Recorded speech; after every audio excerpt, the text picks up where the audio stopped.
Hello everyone, welcome to Hindi रोचक कहानियाँ channel. आज की कहानी है मेरी पत्नी गवार है। अगर आपको कहानी पसंद आए तो वीडियो को लाइक करें, शेयर करें और चैनल को सब्सक्राइब करें। ये कहानी स्वरचित और मौलिक है। मधु एक छोटे से शहर की सीधी सादी लड़की। मधु के घर में माँ, बाबूजी और एक छोटा भाई था। मधु ने स्कूल से लेकर कॉलेज की पढ़ाई गर्ल्स स्कूल और कॉलेज से ही की। उसकी माँ पुराने विचारों की महिला थी। उन्हें अपनी बेटी का लड़कों के साथ उठना बैठना पसंद नहीं था और ना ही उसका मॉडर्न ड्रेस पहनना। वे हमेशा मधु को सलवार कमीज पहनने को कहती थी। मधु भी घर का माहौल देख उसी के अनुसार ढली हुई थी। मधु का ग्रेजुएशन पूरा हुआ। उसके पिता उसके लिए लड़के देखने लगे।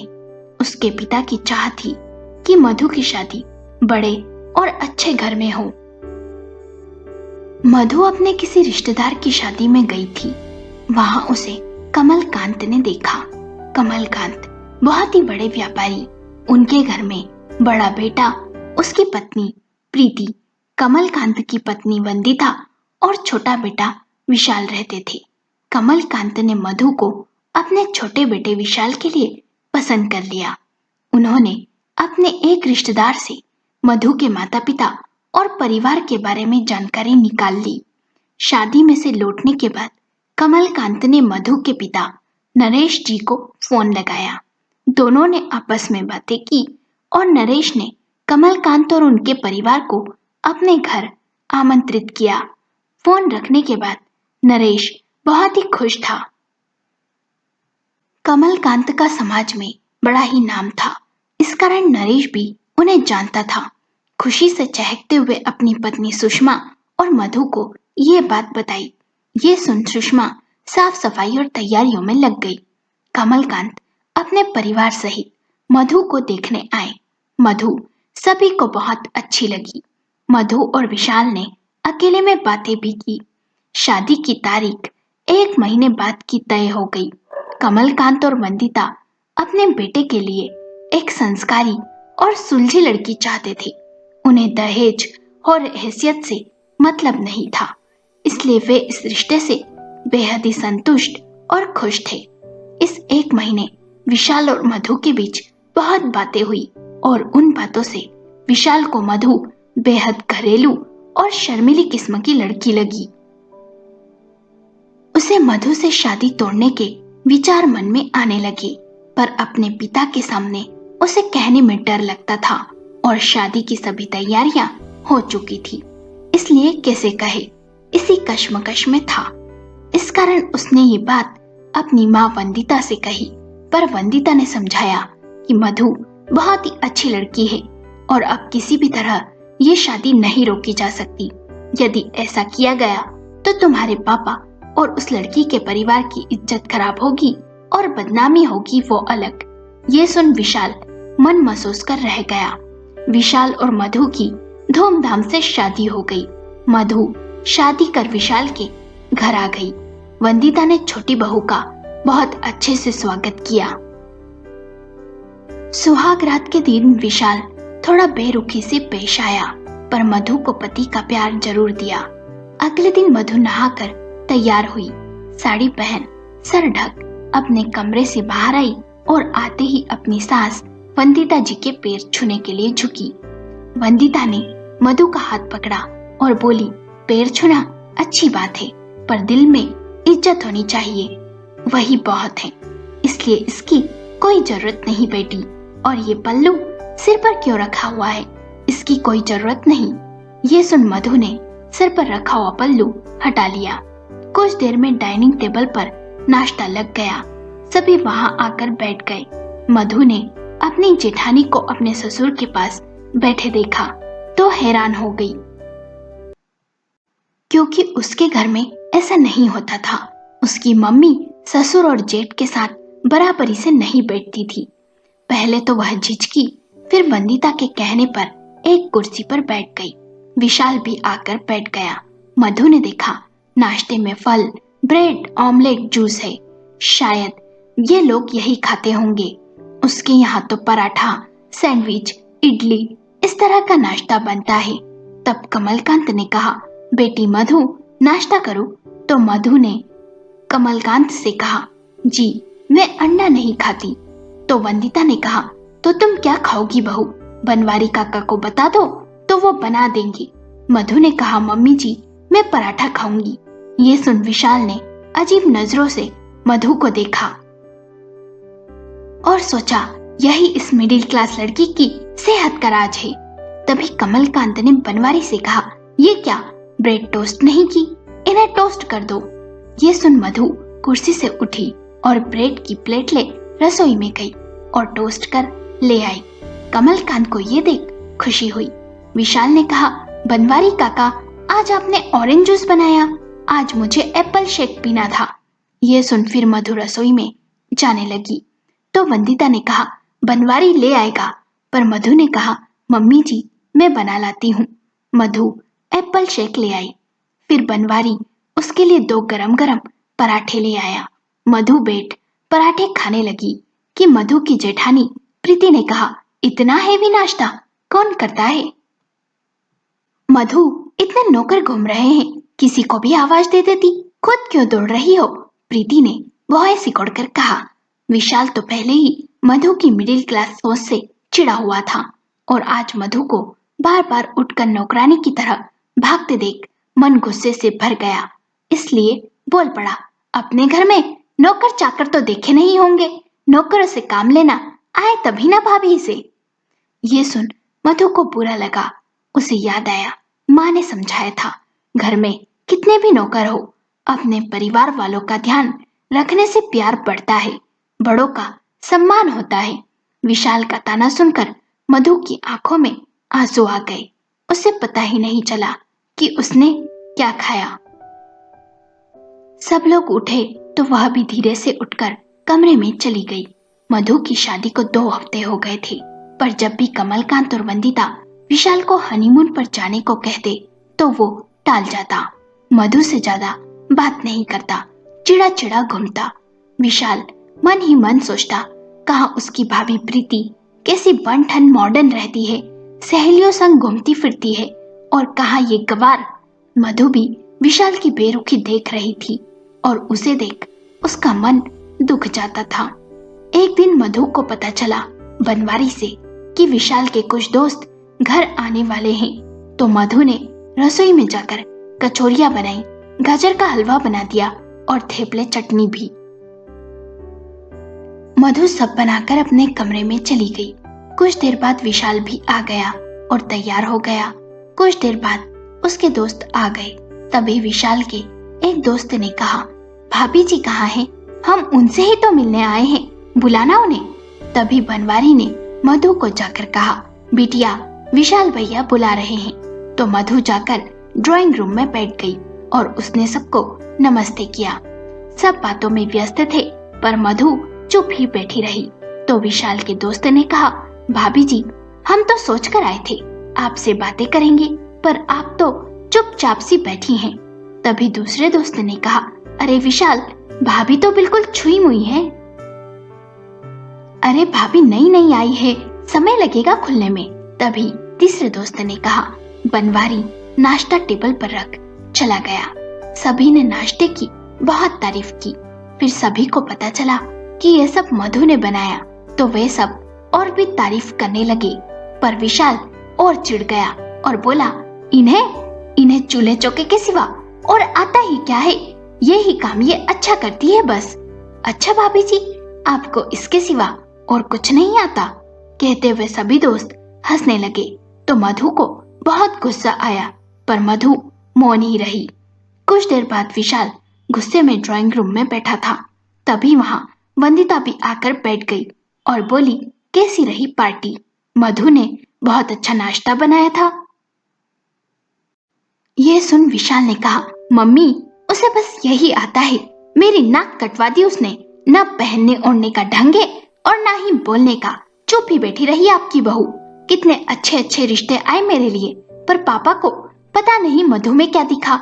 ये सब बातें मधु ने भी सुनी। उसका मन दुख गया। मेरे दोस्तों की पत्नियां भी मॉडर्न हैं, अरे भाभी को ही देख लो, हाई हील पहनती है, मॉडर्न ड्रेस, कितनी अच्छी इंग्लिश बोलती है, डांस करती है। मेरे दोस्तों की पत्नियां भी ऐसी ही है। और मधु को हाई हील ला कर दी तो गिरते गिरते बची। मुझे उसे अपनी पत्नी कहने में शर्म आती है।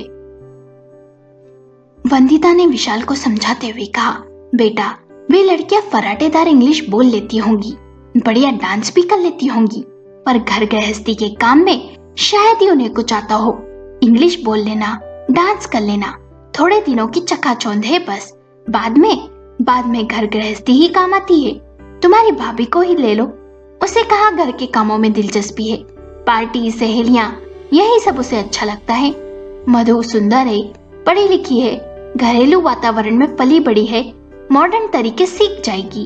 वंदिता ने विशाल को समझाते हुए कहा। विशाल ने कहा, माँ, घर गृहस्थी का काम एक अनपढ़ लड़की भी कर लेती है। घर के काम के लिए मैं एक नौकर रख सकता हूँ। जगह जगह रेस्टोरेंट है, फोन कर दो तो खाना घर बैठे आ सकता है। कुछ सोशल लाइफ भी होती है ना। विशाल की बातें मधु भी सुन रही थी। विशाल का एक एक शब्द उसका दिल छलनी कर रहा था। मधु को अपनी माँ पर भी गुस्सा आया कि माँ ने कितने पुराने संस्कारों में उसे ढाल दिया। उसको गर्ल्स स्कूल, गर्ल्स कॉलेज में पढ़ाया, हर बार लड़कों से दूर रहने की हिदायत दी, घर से कभी अकेले बाहर नहीं जाने दिया। अगर इतने पुराने संस्कारों में पाला पोसा था तो इतने मॉडर्न घर में उसकी शादी क्यों कर दी, जहां उसके संस्कार और साधारण रहन सहन को उसका गंवारपन समझा जा रहा है। एक दिन विशाल तैयार होकर अपने किसी दोस्त की पार्टी में जा रहा था तो मधु ने पूछा, कहाँ जा रहे हैं। इस पर विशाल ने चिल्लाकर कहा, तुम्हें क्या, कहीं भी जाऊं, तुम अपना काम करो, समझी। तुम्हें हाई सोसाइटी में उठने बैठने की तमीज नहीं है तो क्या मैं भी अपने दोस्तों में आना जाना बंद कर दूं। सब पूछते हैं कि भाभी को क्यों नहीं लाता, क्या कहूं उनसे, मेरी पत्नी गवार है। और गुस्से में चला गया। अब मधु का दिल दुख गया था। उसने अपने आप को बदलने का निश्चय कर लिया था। इसलिए उसने personality development class, English class, dance class join कर ली। फैशन डिजाइनर भी रख ली जो उसे मॉडर्न कपड़ों के बारे में जानकारी दे। पर ये सब बातें मधु की सास वंदिता ही जानती थी। सिर्फ विशाल इन सब बातों से अनजान था। 5 महीनों में मधु ने अपने आप को बदल डाला। एक दिन सभी डाइनिंग टेबल पर बैठे थे। मधु अब तक कमरे में ही थी। तभी वंदिता ने आवाज दी, मधु बहू, सब नाश्ते पर इंतजार कर रहे हैं, जल्दी आ जाओ। जैसे ही मधु आई, सब उसका नया रूप देख हैरान थे। उसने ब्लैक जींस, व्हाइट टॉप पहना था, बाल कर्ल किए हुए थे, मेकअप, हाई हील भी पहने हुए थी। विशाल को अपनी आंखों पर यकीन नहीं हो रहा था। जेठानी प्रीति भी हैरान सी देख रही थी। वंदिता ने कहा, बहुत अच्छी लग रही हो बहू। कमलकांत को भी मधु का नया रूप अच्छा लगा, पर उन्होंने कहा, तुम साड़ी में ज्यादा खूबसूरत लगती हो बहू। विशाल मन ही मन बड़बड़ाया, हुलिया बदल लेने से क्या होता है, रहेगी तो वही गवार। कुछ दिन बाद विशाल अपने दोस्त के बेटे के जन्मदिन की पार्टी में जा रहा था तो ये देख कमलकांत ने कहा, विशाल, बहू को भी अपने साथ ले जा। तो वो चाहकर भी मना नहीं कर पाया। विशाल ने मधु को तैयार होने को कहा और खुद तैयार होकर ड्राइंग रूम में आकर बैठ गया। कुछ देर बाद विशाल ने मधु को सीढ़ियां उतरते हुए देखा तो खो सा गया। मधु ने आज लॉन्ग गाउन पहना था, हाई हील्स, मेकअप भी और बाल भी खुले हुए। मधु बेहद खूबसूरत लग रही थी। पार्टी में विशाल के दोस्त भी मधु को देख बोले, आज भाभी जी बेहद अच्छी लग रही है। मधु ने वहां विशाल के दोस्त की पत्नियों से इंग्लिश में बातें भी की। ये देख विशाल को झटका लगा। फिर सभी डांस करने लगे तो विशाल ने सोचा, ये क्या डांस करेगी, तो वो और मधु बैठे ही रहे। तो विशाल के दोस्त ने आकर मधु से कहा, भाभी जी आप मेरे साथ डांस करोगी। तो मधु विशाल के दोस्त के साथ डांस करने लगी। ये देख विशाल दंग रह गया। फिर विशाल ने देखा उसका दोस्त मधु से हंस हंस कर बात कर रहा है और बाहों में बाहें डाल डांस कर रहा है। तो उसे जलन हुई और वो उठ उनके पास जाकर बोला, क्या मैं मधु के साथ डांस कर सकता हूँ? तो दोस्त ने हंसते हुए कहा, हाँ, तेरी ही तो पत्नी है। और विशाल ने हाथ थाम मधु के संग डांस किया। मधु को विशाल की जलन का अंदाजा लग गया था। उसे मन ही मन खुशी हुई कि किसी और की बाहों में उसे देख विशाल को जलन तो हुई। कुछ दिन बीते। कमलकांत ने विशाल को टिकट देते हुए कहा, ये लो ट्रेन का टिकट। यहाँ से कुछ दूरी पर बहुत ही अच्छा हिल स्टेशन है। थोड़ा गांव का एरिया है, पहाड़ी पर बहुत ही सुंदर है। मैं और वंदिता कई बार वहां जा चुके हैं। तुम दोनों घूम आओ। विशाल की बेरुखी थोड़ी कम हुई थी। कमलकांत के कहने पर वो जाने को तैयार हो गया। वे दोनों वहां पहुंच गए। वहां एक सुंदर सा कॉटेज था जहां लोग ज्यादा नहीं आते थे। पहाड़ थे। कॉटेज वाले ने एक कार करवा दी जिससे आराम से घूम सके। फ्रेश हो दोनों घूमने निकल गए। धीरे धीरे विशाल और मधु करीब आते जा रहे थे। एक दिन शाम कार वाला उन्हें पहाड़ी पर बने मंदिर ले गया। तो विशाल ने कार वाले से कहा, तू चले जा, हम यहाँ घूमने में समय लगेगा, हम फोन कर बुला लेंगे। विशाल के कहने पर कार वाला चला गया। कुछ देर मंदिर के आसपास का जंगल घुमा। वहां झरना था, उसके किनारे दोनों बैठे रहे। फिर बहुत तेज बारिश होने लगी। विशाल ने मोबाइल निकालकर कार वाले को फोन करना चाहा, पर नेटवर्क नहीं था। अब क्या करें? बारिश तेज होती जा रही थी। मंदिर भी बंद हो गया था। आसपास भी कुछ दिखाई नहीं दे रहा था। तब दोनों मंदिर के ओटले पर जाकर छत के नीचे बैठ गए। रात के 9 बजने आ गई थी। दोनों भीग गए थे। अब क्या करें समझ नहीं आ रहा था। ठंड भी लग रही थी। बारिश अब भी जारी थी। नेटवर्क भी नहीं था फोन में। जोरों से भूख भी लग रही थी। विशाल ने कहा, बुरे फंसे। तभी मधु ने अपने हैंडबैग में से बिस्कुट, चिप्स, कुरकुरे के पैकेट निकाले। ये देख विशाल ने कहा, ये कहाँ से आए? मधु ने कहा, मैं हमेशा अपने पर्स में कुछ न कुछ खाने का रखती हूँ, क्या पता कब जरूरत पड़ जाए। फिर मधु ने देखा वहाँ कुछ लकड़ियाँ पड़ी है तो ले आई। उसने पत्थर घिसकर आग भी जला ली। ये देख विशाल फिर हैरान हो गया। उसे याद आया, ऐसे ही एक बार भैया भाभी के साथ घूमने गए थे तो कार खराब हो गई। दूर दूर तक कोई गैराज नहीं था, जंगल भी था। बड़ी जोरों से भूख लगी थी, पर भाभी के पास मेकअप के सामान के अलावा पर्स में कुछ न था।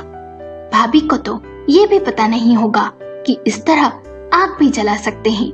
फिर कुछ देर बाद कार वाले की आवाज आई, अरे साहब, कब से फोन लगा रहा और ढूंढ रहा हूँ। अच्छा हुआ आप मिल गए, चलिए। फिर वे दोनों कॉटेज आ गए। अगली सुबह विशाल को तेज बुखार था। उससे उठा भी नहीं जा रहा था। विशाल ने सोचा, यहाँ आसपास कोई मेडिकल भी नहीं दिख रहा, अब दवाइयाँ कहाँ से लाऊंगा। फिर देखा मधु अपने बड़े सामान वाले बैग में से एक छोटा सा बैग निकाल कर लाई। पूरा सामान उस बैग का बिखेर दिया। उसमें बहुत सी दवाई और भी बहुत कुछ था।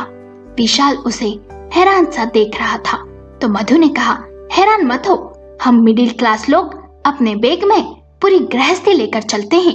मेरे पास पेट दर्द, बुखार, बदन दर्द, उल्टी सबकी दवाई है।